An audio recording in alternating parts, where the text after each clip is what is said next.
Hi, I'm Rowan. I used to think betrayal came loud. Shouting, slamming doors, dramatic exits. But mine whispered in the hallway. I overheard my own mother-in-law, my daughter's grandmother, planning to lock me in a psych ward, take my child, and funnel the last 50 million to my brother-in-law. My wife stood there, silent. That night, I ran with my sleeping daughter in my arms. 3 weeks later, our lives shattered. I stood in court, holding evidence that could bring them all down. But what happens when the people trying to erase you share your last name? I never liked dinners at Claudette's place. Not because the food was bad, it wasn't. It was always extravagant, like everything she touched. Silverware polished until it reflected your guilt back at you. Wine glasses lined up like soldiers. Napkins folded so precisely it made me wonder if they had been measured with a ruler. The whole thing felt less like a meal and more like a performance. Tonight was no different. I sat at the far end of the long dining table in her Highland Park mansion, just close enough to hear the laughter, but far enough that my words never seemed to reach anyone. Ivy was asleep upstairs, finally, after I rocked her for nearly an hour. Marla, my wife, sat beside me, but leaned more toward her mother and older siblings, as if their approval was the real air she needed to breathe. Claudette raised her glass. To Silas and Daphne. Another successful quarter. Real estate and legal affairs. What a power team. You two make this family proud. I lifted my glass like everyone else, though the praise didn't touch me. No one mentioned the app I'd launched. No one cared that it was profitable. It wasn't loud. It wasn't glamorous. It didn't make headlines in the society pages Claudette devoured each morning with her black coffee in contempt. Silas chuckled as he tucked into his filet mignon. "Rowan, how's your little project going?" he asked, pretending to sound curious. "It's going well. Claudette cut in before I could finish. "Rowan's always had these little hobbies," she said, smiling sweetly but with teeth. "It's adorable, really. Every family needs a dreamer." Daphne giggled. "You mean the baby of the family," she said. "We keep him around for charm, not contributions." They laughed. Even Marla smirked, though she didn't look at me. She just focused on her plate, cutting her asparagus like it had personally offended her. I forced a chuckle, too. Not because it was funny, because I'd learned that laughing was cheaper than explaining myself. My chest felt tight. Not the kind of tight that sends you to the ER, but the kind that makes you want to run out into the cold night air and never come back. I looked around the table. Silas, the golden boy. Daphne, the brain. Marla, the one who married beneath her, according to them. And me, Rowan, the afterthought. The extra fork at the place setting. The man who didn't belong. They didn't know how often I swallowed it, the micro cuts, the side comments, the way they talked over me, the way Claudette always acted like I should be grateful to even be in her house. They didn't know that I'd stayed quiet not because I was weak, but because I was watching, waiting.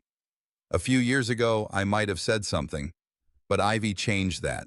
When she came along, I realized that battles had to be chosen carefully. I didn't want her growing up seeing her father dismissed and humiliated. I wanted her to know strength didn't always come from shouting. So I sat there, chewing slowly, tasting more bitterness than beef. Claudette turned to me again. "You know, Rowan," she said, "you've always been the baby of the family. So sensitive, so harmless. I suppose that's why we never really worried about you." She sipped her wine, eyes locked on mine. "But you're not really meant for the big stuff, are you?" "Guess not," I murmured, managing a smile tight enough to cut steel. She leaned in, setting down her glass. Her perfume was strong, roses soaked in authority. "You'll always be the child, Rowan," she said, just loud enough for Silas and Daphne to hear. "Don't forget your place." My hand curled around the fork. Not tight enough to break it, but enough to turn my knuckles white. I stared at my plate, not tasting anything anymore. Inside, something shifted. A cold awareness, a line crossed, again, but this time with something different under it. I looked up at her just for a second and smiled. "Of course," I said. "I wouldn't dream of forgetting. But I did dream of silence, of escape, of freedom." That night, I lay in bed beside Marla, who had fallen asleep watching another home makeover show, and I stared at the ceiling, wondering how many more dinners I could endure. wondering if Ivy would one day hear them joke about her father being the family's pet project, wondering how long before my silence turned into consent. That question echoed as I finally drifted off. The next morning, while grabbing a folder from Marla's home office looking for Ivy's pediatrician info, I saw something that wasn't mine. A document, a transfer. And in that moment, the baby of the family grew up. And that next morning, sunlight slipped through the blinds and drew harsh lines across the kitchen floor. I'd been awake for hours, hadn't really slept. Claudette's voice still echoed in my skull like a mosquito in a jar. "You'll always be the child, Rowan. Don't forget your place." I was still in my t-shirt and sweatpants, bare feet chilled against the tile. The coffee maker gurgled behind me as I flipped through the stack of mail that Marla had left on the counter the night before. Junk, credit card offer, and then an envelope, heavy, legal weight paper. My name wasn't on the front, just Claudette F. Langley. Why was this here? I slid a butter knife under the seal and unfolded the contents. Inside were updates to the Langley Family Trust. Claudette's legal team must have sent this to Marla by mistake, or maybe not. My eyes ran across the names, scanning for mine. Silas, Daphne, their kids. Even the damn gardener's name was buried in a special appreciation clause. But mine, Rowan Langley, nothing. The succession clause, the one that used to list me right after Marla, was completely revised. My name was gone, like I'd never existed. I stood frozen, holding the pages like they were hot iron. Marla walked in, still rubbing sleep from her eyes, hair pulled into a lazy ponytail. She moved to the sink, poured herself water, and caught sight of the papers. "What's that?" she asked. I didn't answer right away. I just handed her the first page. She scanned it, slow at first, then faster. "Okay, maybe it's a draft. They're probably still finalizing," she said, brushing it off like it was nothing. "You know how mom's lawyers are, always making revisions." "Marla," my voice came out low, "this isn't a typo. This is removal." She didn't respond right away. Instead, she pulled her glass closer, sipping quietly, not meeting my eyes. "You think this is an accident?" I asked. She finally looked up. "Look, she probably just wants to simplify things. She's been talking about restructuring for years." "That's not what this is," I cut in. "This isn't restructuring. This is erasure." My hands trembled. I wanted to believe it was nerves, but it was anger. Pure, focused, boiling. I turned away from her and paced toward the fridge, needing to move, needing something solid beneath me. I opened it, stared at the milk like it held answers. That's when I heard it. A voice. Claudette's voice. I paused. The sound was coming from the kitchen island. Marla's phone was sitting there, screen lit up. On a call. She must have left it on speaker, maybe forgot to hang up, or maybe she thought I wouldn't notice. "We'll make it clean," Claudette's voice said, calm, confident. "He's too passive to fight. Just ease him out before he realizes. Silas already signed off. Daphne's on board. We need Marla in position next. If he resists, well, I'll handle the hospital talk." My blood ran ice cold. Hospital. What hospital? What did that mean? My ears rang. My mouth went dry. The way she said it, it wasn't hypothetical. It was a strategy. "Don't worry," Claudette continued. "He's predictable.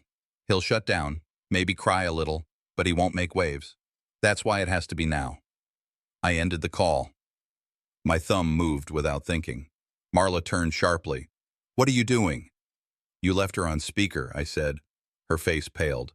"It wasn't—" "Rowan, you're overthinking." "What does she mean, hospital talk?" Marla hesitated. "You don't know?" I pressed.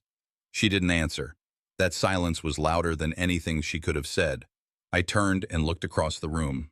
Ivy was in her booster seat, wearing her little pink pajamas with the yellow ducks. She was humming to herself, spooning cereal into her mouth with complete innocence. The way kids do when the world hasn't betrayed them yet. I felt it then, not just fear, not just betrayal, rage, not the loud, violent kind, the quiet kind, the kind that simmers until it becomes something harder, sharper, focused. They weren't just excluding me from the money, they were planning to push me out of my own family, cut me out of my daughter's life. And if things got messy, if I resisted, they'd brand me unstable, dangerous, ship me off to a psych facility. I'd seen it happen in court cases, a well-placed claim of mental decline, a signed affidavit, a quiet removal. I closed the document folder slowly, the paper whispering as it folded in on itself. My hands were still shaking, but I steadied them against the counter. This wasn't about inheritance anymore. It was war. Marla spoke again, softer this time. "Rowan, I didn't know about that call. I swear." I looked at her. I wanted to believe her. But trust doesn't survive in shadows. "You've known for a while," I said quietly. "You just didn't think I'd find out." "No," she started, but I didn't wait to hear more. I turned away and picked up the file. Ivy looked up from her cereal. "Daddy?" she said, milk on her chin. I forced a smile. "It's okay, baby." But it wasn't. It was far from okay. And for the first time, I saw it for what it was. They weren't just belittling me anymore. They were trying to destroy me. If humiliation was painful, betrayal was lethal. And what I uncovered next nearly broke me in half. I didn't move from the kitchen for a long time. The papers lay in front of me, spread out like a crime scene. Claudette's words from that call replayed on loop. Marla had taken Ivy upstairs, probably to distract her, probably to give me space. But that space turned into a vacuum, and inside it, memories started creeping in, uninvited. The ink on the legal papers blurred, not because of tears, I wasn't crying, but my vision had gone glassy, unfocused. My fingers brushed the edge of the trust documents again. My name, missing like it had never belonged there to begin with. It was so clean, so final. And just like that, I was 17 again. Back in my dad's garage, the old one on Hickory Street, summer in Texas meant sweat sticking to everything, even your breath. I had rigged up a little side hustle fixing lawnmowers and sharpening blades. I'd saved enough to buy secondhand tools from a pawn shop and handed out flyers at the local grocery store. I was proud of it. It wasn't flashy, but it was mine. Dad had come out that day holding 2 lemonades. "You're really making something here," he'd said, handing me one. "Keep your head down, work honest. That's how a man gets ahead." I nodded, smiling so hard my jaw hurt. He patted my back once, then turned as Claudette's heels clicked across the driveway. Her perfume hit me before her voice did. "Oh, for heaven's sake, Harold. He's dripping sweat like a stray mutt." She eyed my makeshift sign. This is just tinkering, not a career." Dad didn't say anything, just sipped his lemonade, then went back inside. And I remember standing there, holding that cup, the ice already melted, wondering if it was possible to feel proud and embarrassed at the same time. That wasn't the last time she clipped my wings before they left the ground. A few years later, I got second place at the regional science fair, built a low-cost water filtration system with nothing but PVC, charcoal, and stubbornness. I wore a too-big tie and felt 10 feet tall walking into the school auditorium. My name was called. My project board had a blue ribbon, but all Claudette could say afterward was, "Daphne's debate trophy was for first place. You know that, right?" And again, Dad just drove us home in silence. He wasn't cruel. He just wasn't built for confrontation, especially not with her. Sometimes silence is louder than any slap. The present pulled me back when a breeze nudged the edge of a paper off the counter. I caught it before it fluttered to the floor.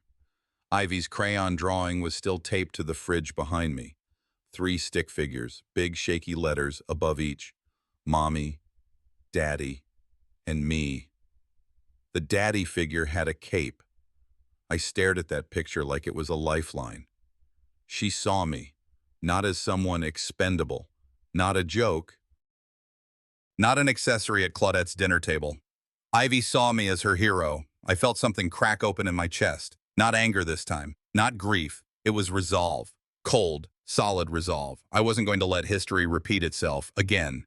I wouldn't let them rewrite me out of her life the way they rewrote me out of everything else. They could laugh at me, strip my name off legal documents, call me weak behind closed doors, but I wouldn't let them erase me from the only place I truly mattered. I walked to the fridge and pressed my palm against the paper drawing, careful not to smudge it. Then I whispered, mostly to myself, but maybe to something deeper too. They erased me before. Not this time. Not from her. But just as I vowed to fight back, their next move pushed me closer to the edge than I'd ever been before. I pulled into the circular drive of the family estate at exactly 3:12 p.m. The late Texas sun pierced through the windshield, painting gold streaks across the dashboard. Marla sat stiff beside me, her phone in her lap, unreadable. She hadn't said much since breakfast, not since I showed her the documents again, laid them out like evidence in a trial neither of us wanted, but both knew was inevitable. I cut the engine. For a few seconds, we just sat there in silence. The estate loomed ahead, tall, wide, and indifferent, same as always. The windows glinted, mirroring nothing. "Are you ready?" I asked her. Marla didn't look at me. "Does it matter?" I didn't answer. Just stepped out, grabbed the folder from the back seat, and walked up the steps. Inside, everything smelled of leather-bound books and lemon polish. Familiar, but never warm. Everett was already there, seated at the head of the long oak conference table. His posture screamed corporate boardroom. His expression was polite boredom. Claudette stood near the far window, arms crossed, her eyes on something invisible outside. The portraits of the family patriarchs stared down from the walls, smug in oil paint and gold leaf. You could almost hear their condescension breathe through the room. I dropped the folder onto the table. It hit with a thud that made both of them flinch. "I want answers," I said. Everett glanced at the folder like it was a napkin. "Good afternoon to you too. I'm not here for small talk. When exactly did you decide I was no longer part of this family trust?" Claudette turned from the window, calm as ever, her tone syrupy and precise. "Rowan, dear, don't be melodramatic. You make it sound like we staged a coup. I didn't sit. You signed documents removing me. I didn't just vanish. Someone made that choice." Everett steepled his fingers. "We needed clarity, simplicity. You've never had a head for numbers. That's not a crime, Rowan. It just means this isn't your lane." I almost laughed. "My lane? You mean the family I've spent 15 years trying to belong to? The house I helped fix after the hurricane? The family name I've defended at dinners, barbecues, charity auctions?" Claudette sighed as though I was exhausting. "You fixed a porch and attended a few parties. That's not legacy. That's presence." Her words hit sharper than I expected. Not shouted, not even cruel in tone, just dismissive. "You always talk about legacy like it's a museum," I said, "but you don't get to curate people out of it." She walked closer, slow and deliberate. "What you call legacy, Rowan, we call responsibility. Not everyone is built for it. You're creative, sensitive. That's not a fault, but it's not foundation material either." I looked at Everett. He looked back without blinking. "You signed this?" I asked him. "I agreed," he said simply. "It's for the good of the structure." I turned to Marla. She stood near the doorway, arms wrapped around herself. "You said this might be a mistake, that maybe it was a clerical thing." She avoided my gaze. "I thought maybe, but Mom said—" "Mom," I echoed. "Of course." Claudette smiled as if satisfied. "Marla understands what's at stake. Ivy's future, stability, safety. And cutting me out, how does that help Ivy?" I asked, trying to steady my voice. Claudette's expression didn't change. "A child needs anchors, not artists." That one sat for a long second. Then she added softly, "And daughters belong to mothers. Haven't you learned that yet?" The silence that followed was worse than yelling. I clenched my fists, not because I wanted to hit something, but because it was the only thing left I could control in that moment. "I'm telling you now," I said carefully. "If you think you're going to rewrite my place in Ivy's life, you're going to regret it." Everett pushed his chair back. "Let's not get dramatic." "No, let's," I snapped. "Let's talk about what happens when someone's erased for convenience." Claudette tilted her head. "You always were theatrical, Rowan. You take everything so personally." "You've made it personal," I said. "You've made it war." Then I turned and walked out. Marla didn't follow right away. I didn't wait to see if she would. Outside, the sun had dipped slightly, casting long shadows across the gravel path. The heat clung to my skin, but I hardly felt it. I sat behind the wheel for a long second, then pulled out my phone. 3 words. "We need to talk." Sent to my lawyer at 4:07 p.m. I thought my warning might shake them. Instead, their next step nearly destroyed me. That evening, the hum of the overhead fan in my office was the only sound keeping me grounded.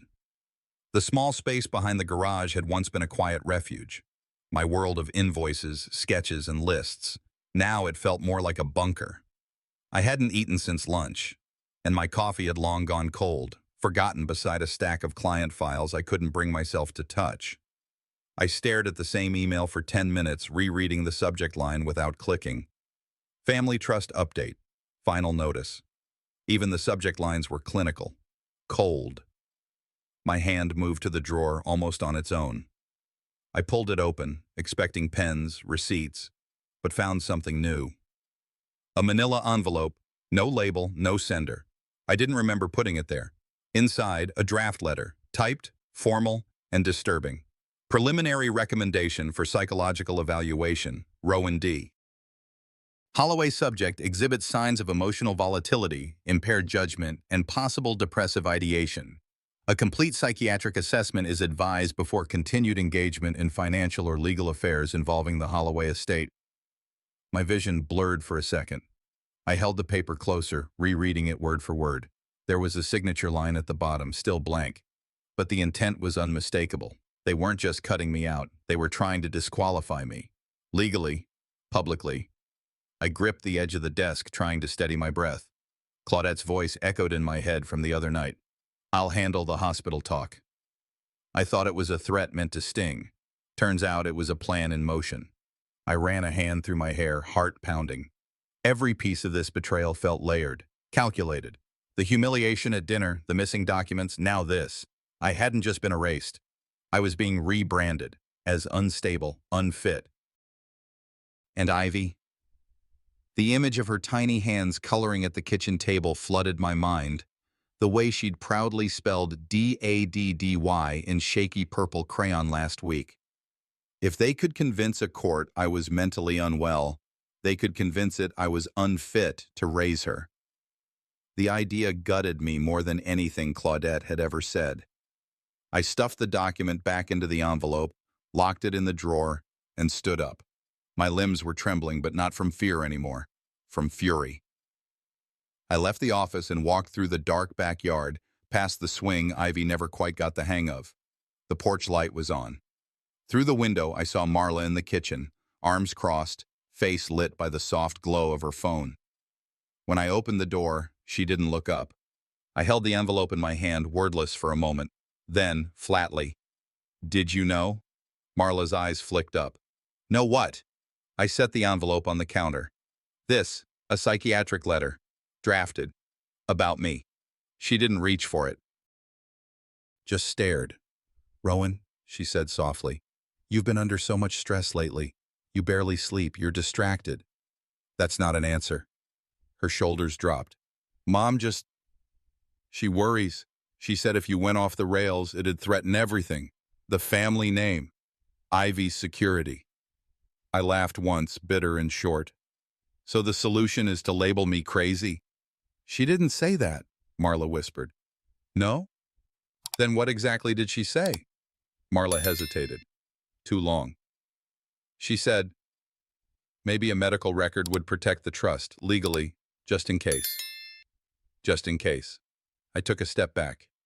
"You stood in that room and watched them erase me from the documents, and you said nothing. Now you're telling me you knew they were building a case against my sanity, and you think it's... what? Reasonable? She's my mother, Rowan, and you've been..." She stopped herself, then said it anyway. "Not yourself." My blood went cold. I stepped closer, voice low and tight. "If you stand by while they drag me into some diagnosis I don't have, if you let them take my child, your child, and say I was never fit to be her father, you're not just complicit, Marla. You're part of it." "I'm not," she said quickly, but her voice cracked. "You are, and you know it." She opened her mouth, then closed it again.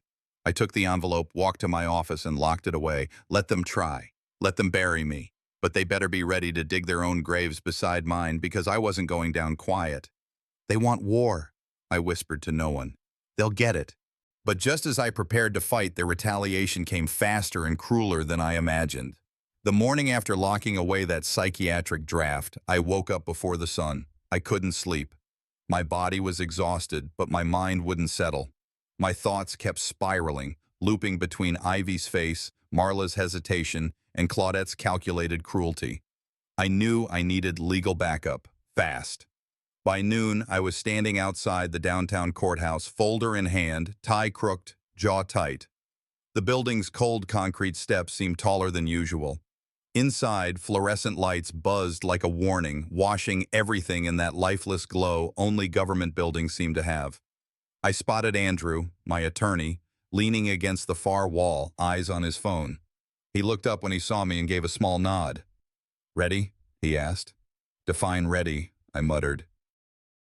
"Look," he said, lowering his voice as we started walking toward the meeting room. "They've filed preliminary paperwork questioning your capacity. We push back now, hard and clean. No outbursts. Stay composed." "Noted." We rounded the corner into the hallway where the others were already waiting. Claudette, Everett, and Marla sat on a bench, backs rigid. Claudette wore one of her signature beige suits, immaculate, cold, weaponized elegance.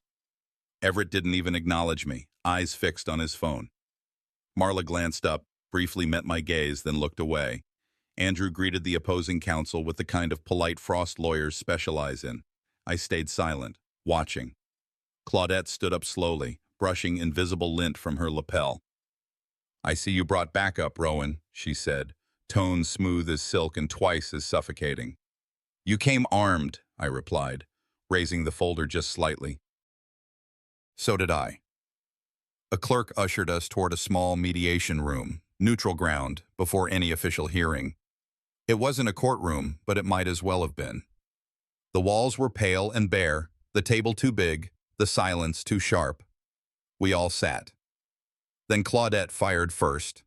"For the record," she began, speaking directly to the mediator, "Mr. Holloway has displayed increasingly erratic behavior over the past several months. His handling of finances has been frankly reckless. We have concerns not only about his mental well-being, but about the safety and stability of our family legacy, especially where a child is involved." I opened my mouth, but Andrew put a gentle hand on my wrist. "Let her talk." Everett leaned forward. "Rowan's not in a place to manage anything right now. He's been off, angry. You don't have to take our word for it. There are records." Claudette pulled a sheet from her file, slid it across the table toward the mediator. "Preliminary documentation. We're preparing a formal petition requesting psychiatric evaluation. It's for his own protection and the family's." She turned to me then, that brittle smile curving.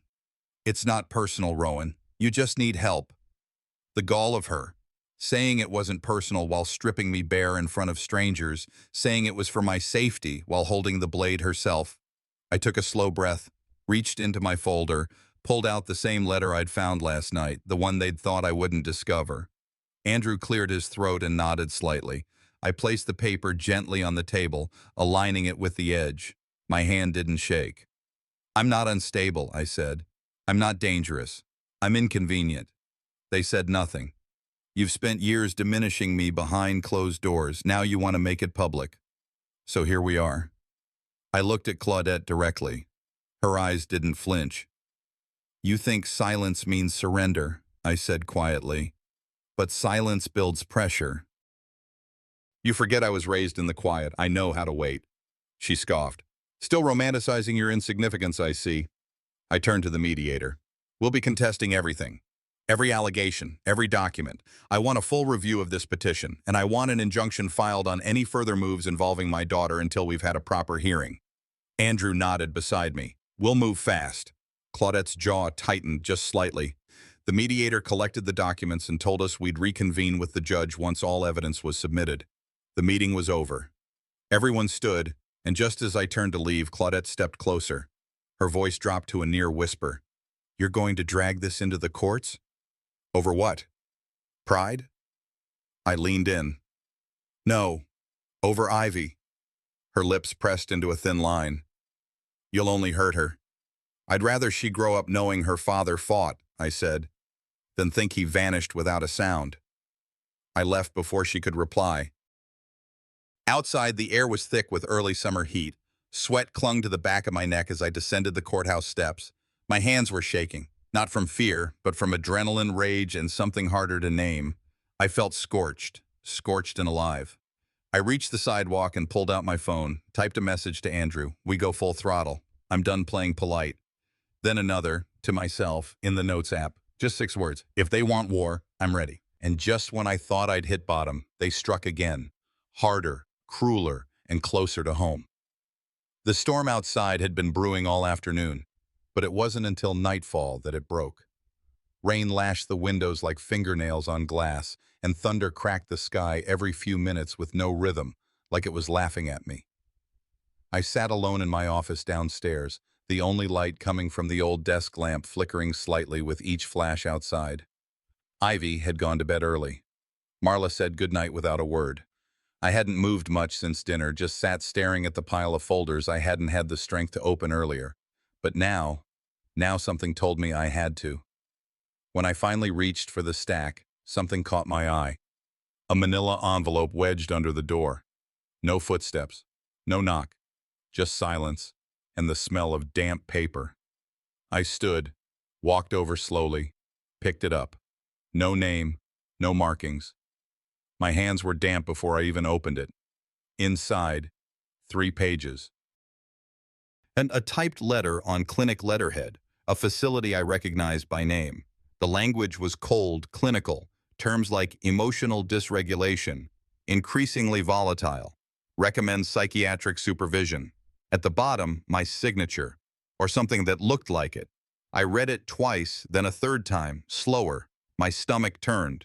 It was a lie, fabricated from start to finish, but crafted well enough to raise suspicion in the eyes of someone who didn't know better, like, say, a judge. I sat back down slowly.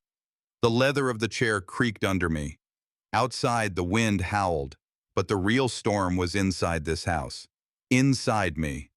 They weren't just maneuvering anymore. They were creating fiction, writing me out of my own story, and they were doing it with enough confidence to assume I'd go down quietly. A part of me, the part they'd conditioned for years, wanted to believe maybe they were right. Maybe I had lost it. Maybe I was unstable. Maybe Ivy was better off with them. But then I glanced up, and there it was, taped to the side of the bookshelf, half covered by a file folder I'd forgotten to put away. Ivy's drawing. Crayon, pink and purple. Stick figures, one tall, one small, both smiling. Above them, me plus Daddy. The A in Daddy was backwards. I reached for it, brushing the edge with my fingertips like it was made of glass. No, I wasn't crazy. I was cornered. That's a very different thing. Footsteps came down the hallway, slow, deliberate. Marla. She leaned into the doorframe, arms crossed, still in the same blouse from dinner, eyes tired, lips pressed too thin to be natural. "You saw it?" she asked. I didn't turn.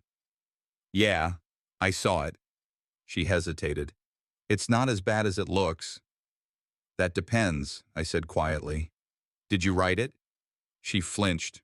"No, of course not." "Did you know?" Silence. When I turned to face her, she looked smaller than usual. That frightened me more than if she'd screamed. "I didn't want it to go this far," she whispered. "But Claudette, she has people, friends in the system. She said it was only a draft." "A draft?" I laughed, a dry, bitter sound. "Like a rough draft of my funeral?" She said, "If you just stepped back." There it is. My voice came out sharper than I intended, and Ivy stirred upstairs. I lowered it again. "If I just disappear quietly, everything goes away. That's the offer, right?" Marla didn't deny it. I stared at her, really stared. The woman I married. The one I thought would stand beside me when everything fell apart. Now here she was, suggesting I walk off the ledge they built for me. "You think I'm unstable?" I asked. She looked down. "I think that you're overwhelmed, angry, hurt." I exhaled, long and slow. "Wouldn't you be?" "I would, but I'd also know when it was time to let go." That hit harder than I expected. I stood, walked past her, into the hall. The storm had reached its peak. Rain hammered the roof like it was trying to cave it in. Lightning lit up the whole living room. I stopped in front of Ivy's bedroom door. It was closed, quiet inside. I pressed my hand gently against the wood. They want me gone. They want to rewrite who I am, reshape what I've been, erase what I mean to her. But I am her father. No forged paper, no whispered plot, no courtroom ambush will ever change that. I walked back to my office, my feet heavier now, but my mind sharper than it had been in days. I sat back at the desk, wiped the tears from my cheeks. Then, slowly, I opened the bottom drawer, the one I hadn't touched in years. Inside, an old hard drive, dusty but intact. On that drive, the truth they'd all tried to bury. Old emails, audio recordings, legal correspondence, details I hadn't wanted to weaponize before, but that was before they came for my sanity. If they want to take everything from me, they're going to have to face everything I've been protecting. They want me gone, I said aloud, voice firm. Then they'll have to face the truth I've kept locked away. And when the storm cleared, I was ready to bring the evidence that would shatter them once and for all. The morning air was crisp, almost indifferent to what was about to unfold. Dallas had dried overnight. The storm was gone, but the echoes of it still clung to me. I stood on the courthouse steps, a plain black folder in my hand. My fingers pressed into it like it was the only thing keeping me upright. Inside were not just papers. They were bullets, the kind that didn't draw blood but carved truth from silence.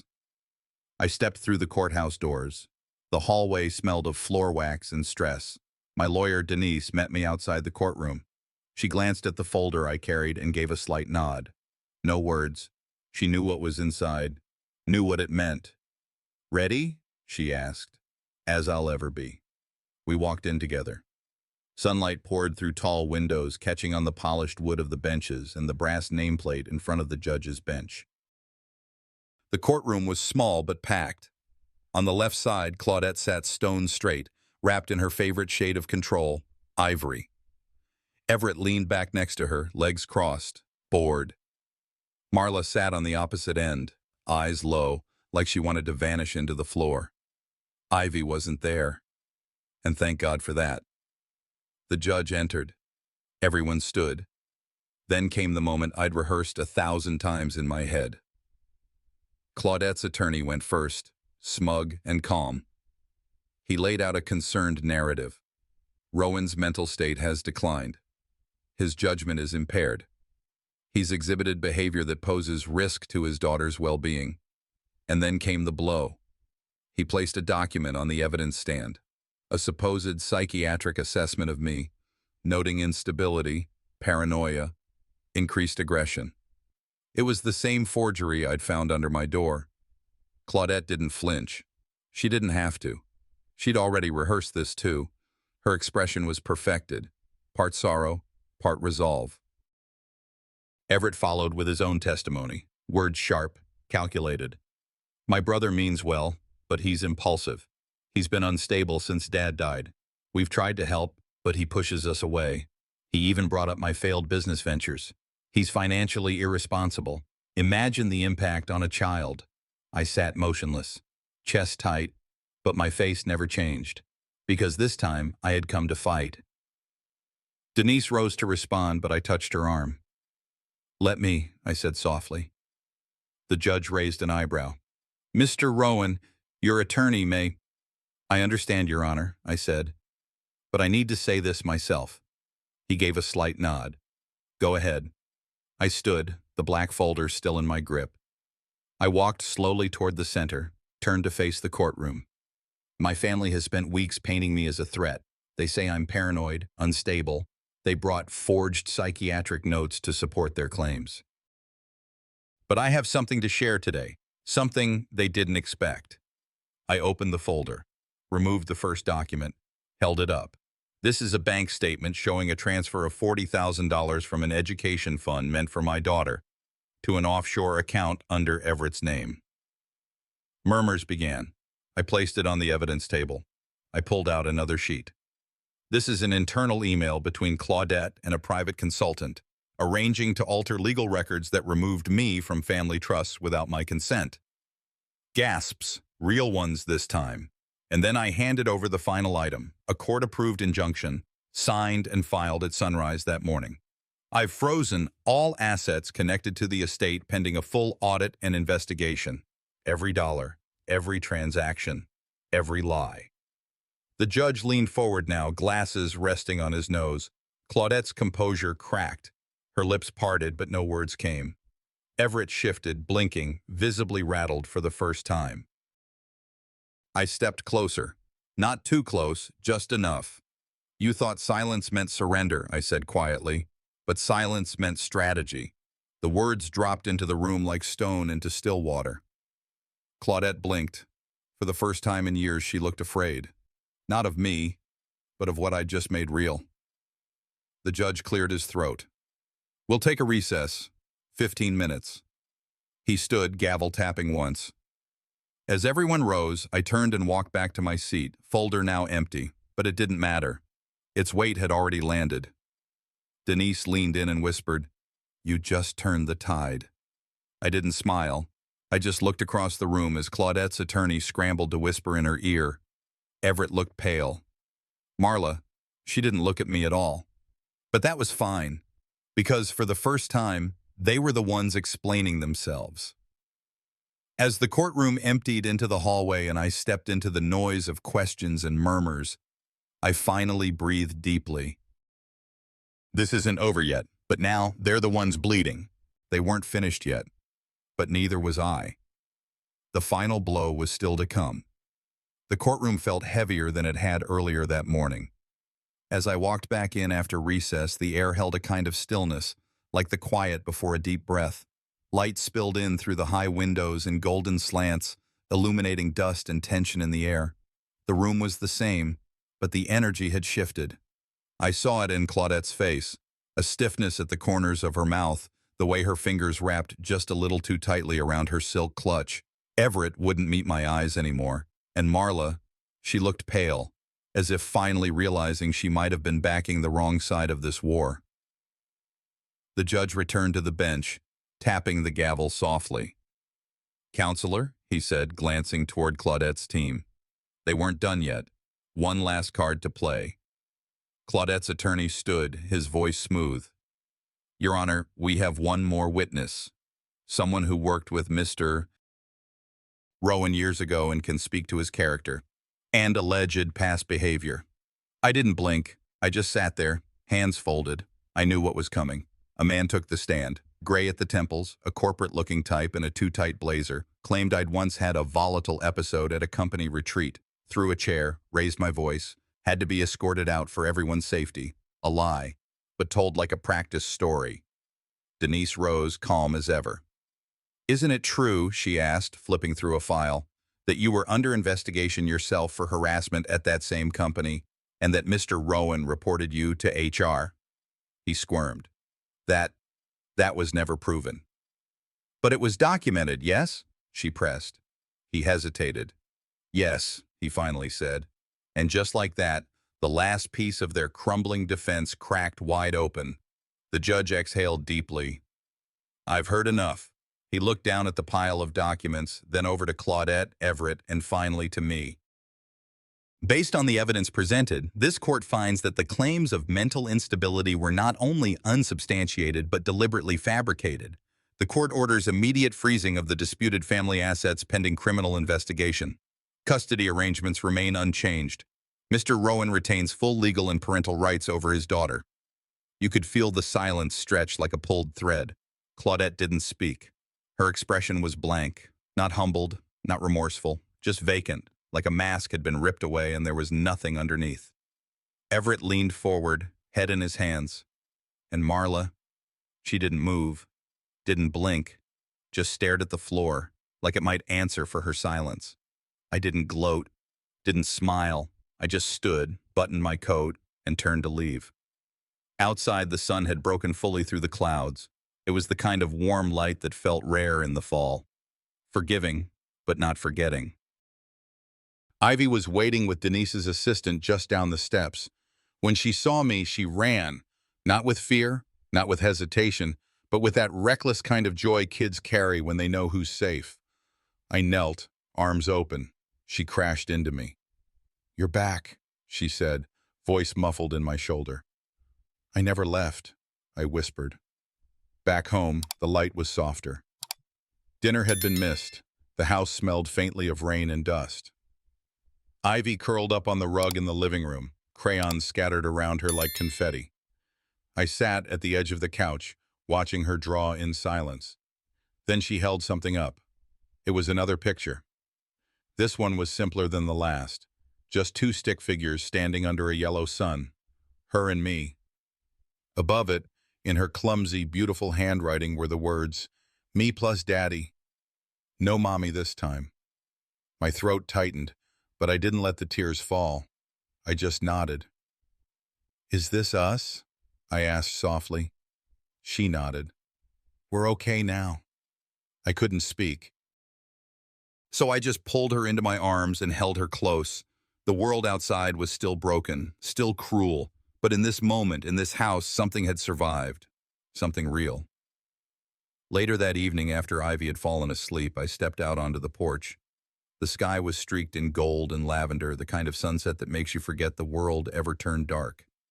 I lit a candle, not out of habit or ritual, just to mark that something had ended and something else had begun. Behind me, her crayon drawing still sat on the coffee table. A simple message in a child's hand. Proof, in its purest form, that I wasn't what they said I was. I was her dad. And that had been enough. As I stared into the fading light, I let the silence settle. Then, as if talking to no one and everyone at once, I asked, "Have you ever had to fight your own family just to prove you exist? What would you have done in my place?"